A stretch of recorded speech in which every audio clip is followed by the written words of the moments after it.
Everyone, welcome to my channel, The Sincere Truth, and I wanted to give you my 3-month update on my tubal reversal as of July 7th. It has been 3 months post-op from my tubal reversal that I received at in Raleigh, North Carolina. So I just wanted to give you guys an update on where I am. We are still trying. I have had a lot of abdominal and pelvic pain that I had to make an appointment for. Was a little concerned about the persistence of it and where it was located. I had a lot of pain just on one side, my left side, and a lot of back pain. So I didn't know if I could attribute it to the tube reversal coming off of my cycle.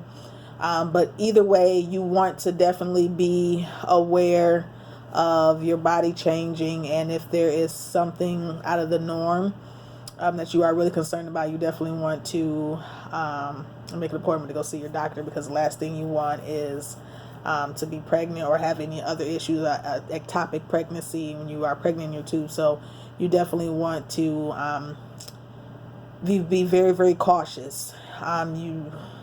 I would hate for any one of us that's going through this to ignore something, a symptom, ignore a pain or anything that's nagging you too much, and then it ends up being bad news. So I did want to inform you guys on that.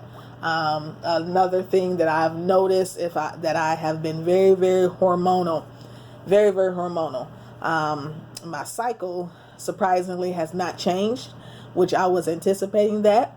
But that has not changed. It has actually been spot on, which is weird because usually it isn't. But these last 3 months, it has come like clockwork.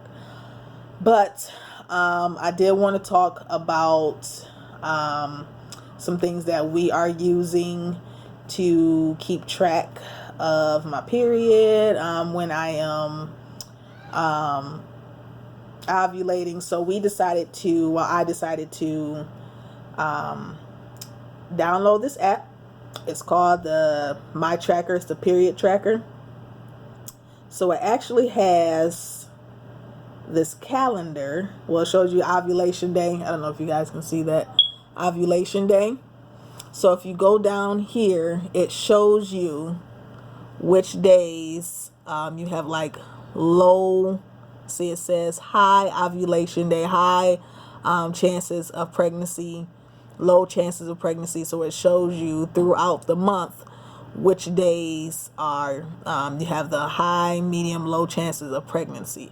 So you can move it around.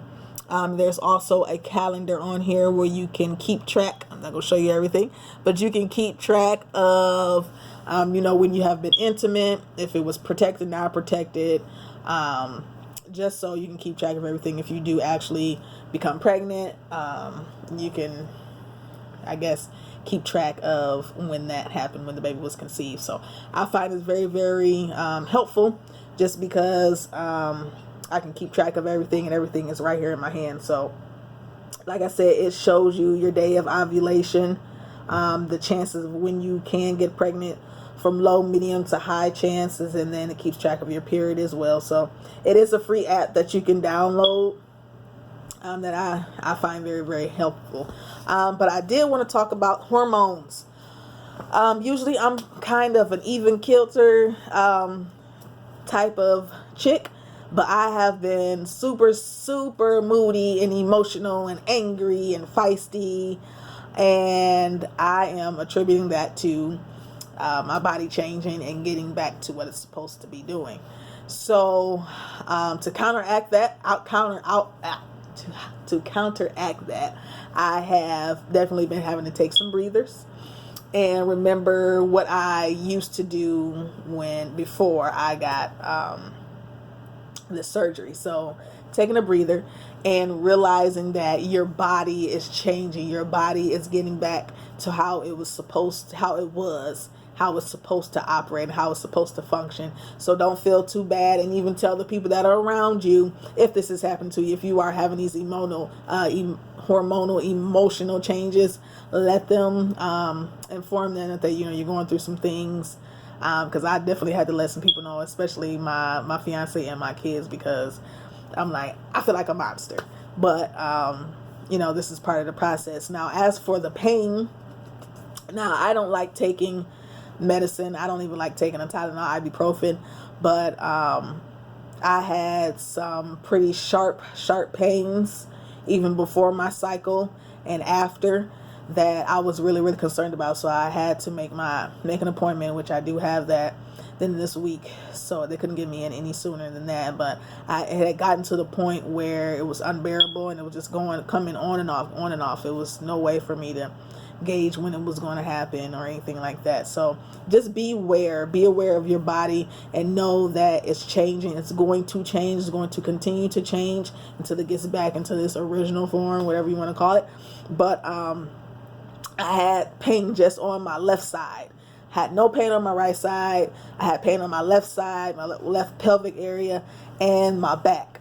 And usually when I'm coming onto my cycle, I have cramps in my back. But for it to continue after my cycle, that's when I got pretty concerned, because, once you have this tubal reversal, you are at high risk for ectopic pregnancies, tubal pregnancy. So you want to definitely be aware of your body. And if the pain is to the point where you can't, if Tylenol has been taken, ibuprofen, or whatever you do to medicate yourself, if the pain is still there, then definitely make an appointment. And I don't want to think that I'm okay, or maybe the pain will subside, or maybe it'll go away and then something happens. So just to be proactive, make an appointment, because that's what they tell you to do. And you would do that any other time if you are worried about any other part of your body. Most of the time, if you are like me, you want to try to prevent it, or get some medicine or whatever on your own. And then at that point, if that doesn't work, then get to your doctor. So I do urge you to not ignore any pain, any signs that you have that there may be an issue, because you want to get on top of that before it gets worse, or even try to figure out what it is. But I just wanted to come to you guys with an update. We are still trying. It's just the fact that, you have invested so much money and time and emotions and planning to have this surgery, and to think that before this happened, I was fertile Myrtle. I have 2 kids, but it was very, very easy for me to get pregnant, and then to have this surgery and not have the same results can sometimes be very, very discouraging and frustrating.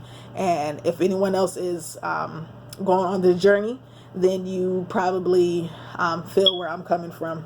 It can be very, very frustrating, not only for you, but for your mate as well. In my instance, my fiance does not have any children. So the simple fact that we, went through this and decided to go and do this procedure, and almost 3 months we're not pregnant, it can be sometimes very, very frustrating. So we have to also be mindful of our mates.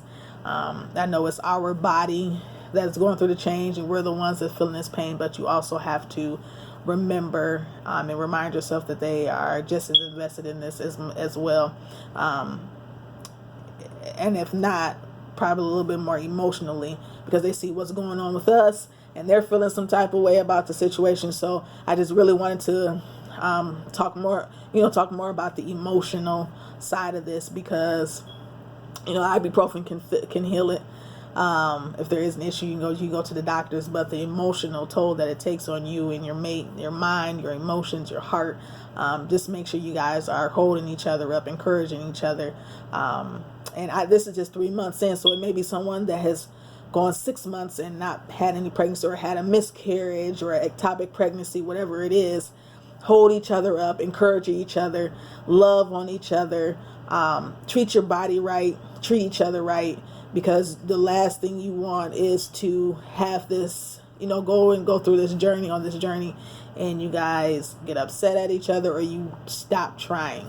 So just keep your mind on your whole reason initially of why you decided to go through this, is to make a family, add to the family, whatever it is, whatever your reason is, to keep that at the forefront, because it could definitely, if it's affecting me at 3 months, it's no telling how you guys are feeling that are further on in the process. But I am going to continue to let you guys in on this, the emotions, the physical, the mental, the spiritual. We are working on names. We are definitely going to, if we have a boy, he's going to be a junior.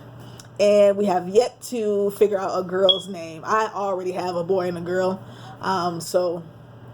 And with their father, it was their initials, our initials. So with this new journey that I'm on with my fiance, their names are going to start with C. So I've already have a boy C name. So I'm trying to find a cute girl C name. So if you guys have any suggestions, please let me know. I'm not very traditional at all. So if there is a C name that is out there, please comment that. And I just want to wish you guys luck, blessings. Hold each other up, encourage each other, love on each other, practice, practice, practice, and everything will work out. And if you want to share your journey in the comments so we can talk about that, please feel free to do so. I just want to thank you guys for coming by my page, my channel, and walking through this journey with me. We are not alone. We are all on the same journey. One person may be on first place, third place, whatever it is, but we all have the same goal. We are all trying to reach the same finish line. So I just wanted to give you some love and some encouragement and let you know that you are not alone. And I'm not alone as well. As long as you guys are sharing with me your ups and downs through this journey, we just feed off of each other. And I just want to thank you guys for walking on this journey with me and joining in on this journey with you guys. Have a blessed day.